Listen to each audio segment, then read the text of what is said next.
My body is just on fire. I feel like I am burning from the inside out. Josie Cartland feels like her own body has turned against her only weeks after she and her husband Brian tested positive for COVID-19. Now, they're in the early stages of recovery in Florida. Just imagine a really hot sunburn, the worst sunburn you've ever had. You feel all the tingling and burning sensation in your hands, your feet, and your legs. Josie, who wears a pacemaker after suffering a stroke 2 years ago, says she took all precautions to avoid contracting the virus.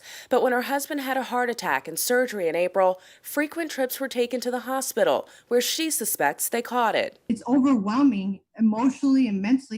You hear so many stories, you can go from good to bad to worse. After their diagnosis, Josie spent a week in the hospital for cardiac issues before returning 2 weeks later for pneumonia. Brian was hospitalized as well for a fever. I'm so grateful to be breathing. While the Cartlands are on the mend, other COVID-19 survivors who call themselves the long haulers have reported similar health problems and long-term complications. In a survey by the group Survivors Corps, 50 long-term symptoms were reported.